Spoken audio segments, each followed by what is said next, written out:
जी hello अस्सलाम वालेकुम। जी मैं हूँ सारिश। आज हम जिस टॉपिक के ऊपर बात करने जा रहे हैं वो टॉपिक जो है वो लेट मैरिज के हवाले से है। लेट मैरिज के हवाले से टॉपिक ये है कि अक्सर औक़ात शादियाँ लेट होना, यानी कि बहुत सारे ऐसे लोग जो कि वेल एजुकेटेड हैं, वेल एजुकेटेड होने के बावजूद उनकी शादी में प्रॉब्लम आ रही होती है। फ़र्स्ट ऑफ़ ऑल तो आपको ये पता होना चाहिए कि बर्थ चार्ट जायचे का जो 7वां घर होता है, जिसे हम 7 हाउस कहते हैं, ये 7 हाउस जो होता है, ये 7 हाउस जो है ये आपकी मैरिज का हाउस होता है, ये आपकी पार्टनरशिप का हाउस होता है, ये शादी का घर है, पार्टनरशिप का है और बिजनेस का है। अगर आपके जायचे यानी बर्थ चार्ट के अंदर 7 हाउस ख़राब है तो फिर आपकी शादी में प्रॉब्लम आ सकती है, शादी डिले हो सकती है, कारोबार में सम टाइम धोखा मिल जाता है, पार्टनरशिप करते हैं उसमें धोखा मिल जाता है, या इन्वेस्टमेंट इस कदर बिजनेस में करते हैं लेकिन प्रॉफिट नहीं होता। पढ़े लिखे होने के बावजूद, सब कुछ होने के बावजूद शादी नहीं होती सम टाइम। अगर 7वां घर बहुत ज़्यादा ख़राब हो और यहाँ पे राहु जैसा प्लैनेट आके बैठ जाए तो मैरिज लाइफ में धोखा या पार्टनर से चीट, पार्टनरशिप में चीट, पैसा फंस जाना, डिफेम मिल जाना। अब यहाँ पर किन सूरत हाल में जो ये एक जर्नली प्रोडक्शन है, ठीक है, क्योंकि जब हम किसी का बर्थ चार्ट चेक करते हैं तो फिर हमें कंप्लीट इन्फॉर्मेशन मिलती है कि आया क्या सिचुएशन है प्लानिटरी पोजीशन की। लेकिन मैं एक जर्नल आपको बताना चाह रही हूँ कि किसी के भी अगर बर्थ चार्ट के अंदर 7 हाउस ख़राब है तो मैरिज डिले है। अगर मैरिज जल्दी हो भी जाए तो मैरिज का जो शादी का सुख है, मियाँ बीवी के बीच में जो एक हार्मोनी रिलेशनशिप है, वो ठीक नहीं रहेगा। अब मैं बात कर रही हूँ डिले की, तो डिले जो एक जर्नली पॉइंट है, कोई भी जो एस्ट्रोलॉजर है वो एक जर्नली तौर पे, या हम किस बेस पे हम कह सकते हैं कि भाई इसकी शादी क्यों नहीं हो रही, एक जर्नली कॉन्सेप्ट जो है, या शादी लेट हो रही है, या इसके जो रिलेशनशिप है, या बंदे का खुद भी दिल ना चाहना कि मैं शादी करूँ, शादी इसके नाम से दूर भागना, या जो शादी से रिलेटेड फीलिंग्स होना, यानी कि मुझे शादी करनी है, वो कहते हैं नहीं मुझे बिजनेस करना है। अब यहाँ पे अगर 7वां घर बहुत ख़राब हो जाए तो ऐसे लोग मैरिज से डिटैच होते हैं, रिलेशनशिप बना लेते हैं, लेकिन जब बात शादी की आती है तो ये कहते हैं नहीं हमें बिजनेस पे फोकस करना है, हमें कमाना है। तो यहाँ पे सबसे बड़ा प्लैनेट जो कि डिले का प्लैनेट है वो है सैटर्न। सैटर्न अगर देखा जाए तो इसे हम उर्दू में जोहल कहते हैं, ठीक है, लेकिन मैं आपको यहाँ पे इंग्लिश में बता रही हूँ, सैटर्न उर्दू में से हम जोहल कहेंगे। अब सैटर्न जो प्लैनेट है, इस प्लैनेट की नेचर जो होती है वो होती है डिले करना, चाहे आपके पहले घर में बैठे, दूसरे में बैठे, तीसरे में बैठे। अब हर इंसान की बर्थ चार्ट के अंदर आपके घर में जितने भी लोग हैं उन सब के जायचे के अंदर ये सैटर्न प्लैनेट किसी न किसी घर में बैठा होगा। अब वो उससे रिलेटेड जो है रिजल्ट दे रहा होगा। जैसे कुछ लोगों का घर नहीं बनता, कुछ लोगों की औलाद नहीं होती, कुछ लोगों की जो बीमारियां हैं उनका इलाज कंप्लीट प्रॉपरली ट्रीटमेंट नहीं होता, कुछ लोगों के कोर्ट मैटर 20-20 साल 12-12 साल चल रहे होते हैं,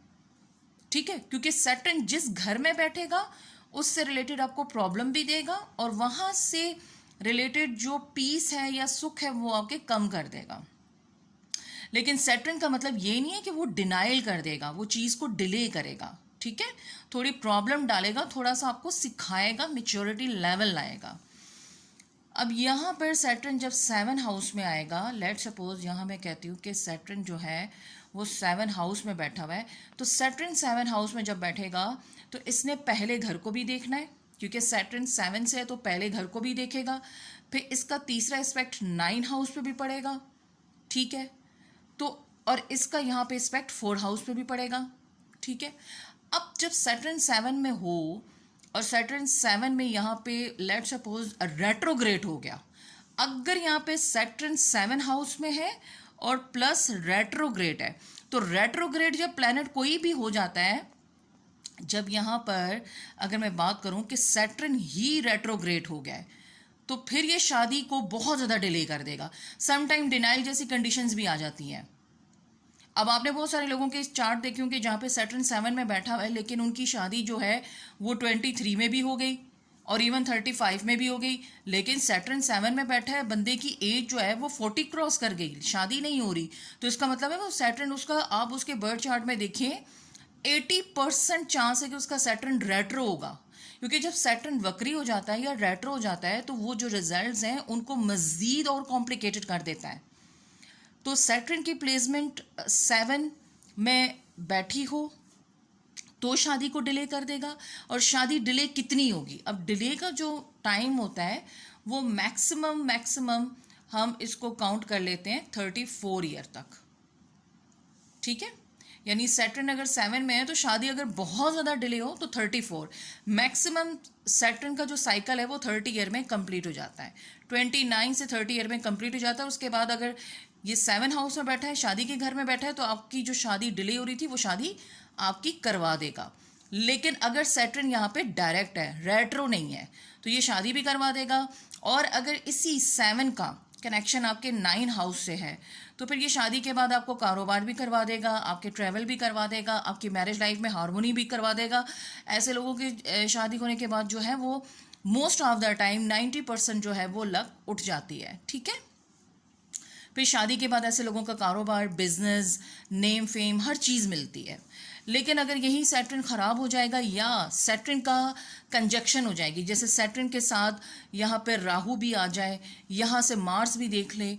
तो फिर इस सूरत हाल में जो शादी है वो अगर सम टाइम जल्दी हो भी जाए तो वो जल्दी होकर जो शादी है उसमें फाइनेंशियल इश्यूज आ जाते हैं। अगर सैटर्न और राहु दोनों बैठ गए हैं,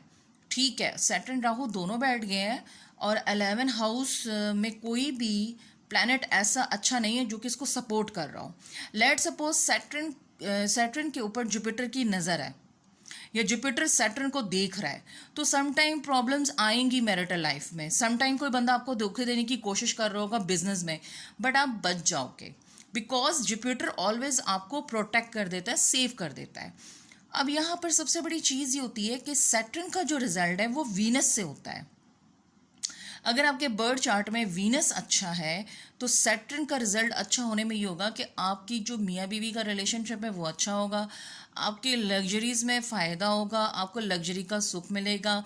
आपकी जो देखा जाए इनकम रिसोर्सेज है वो बहुत ज़्यादा अच्छी होंगे। और राहु जो होता है वो आपके अंदर ख्वाहिशात पैदा करता है, तो राहु ऑटोमेटिकली रिजल्ट देना शुरू कर देगा। अब यहाँ पर ये एक ऐसी टर्म है जो कि बहुत सारे शायद लोगों को समझ ना भी आए, लेकिन मैं एक आसान अल्फाज में अगर कहना चाहूँ, बहुत सारे मेरे पास क्लाइंट्स आते हैं जो ये परेशान होते हैं कि हमारी शादी नहीं हो रही, क्या चक्कर है। बाज़ औक़ात सैटर्न यहाँ पर एक तरह का तांत्रिक वर्क को भी शो करता है, ब्लॉकेजेस को शो करता है। तो वो लोग कहते हैं कि हमें ऐसा लगता है कि जैसे हम पर जादू हो गया है, हम पर किसी ने ब्लॉक कर दिया है। तो इसमें कोई ऐसा शक भी नहीं है, क्योंकि मैंने आपको कहा ना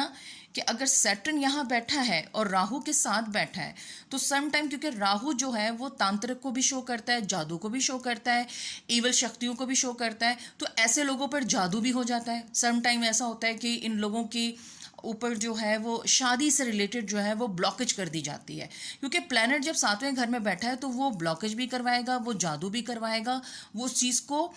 टोटली जो है ब्लॉक कर देगा। अब इसके मैटर में फिर हम जो है एज पर बर्थ चार्ट आपकी डिग्री को देखते हुए,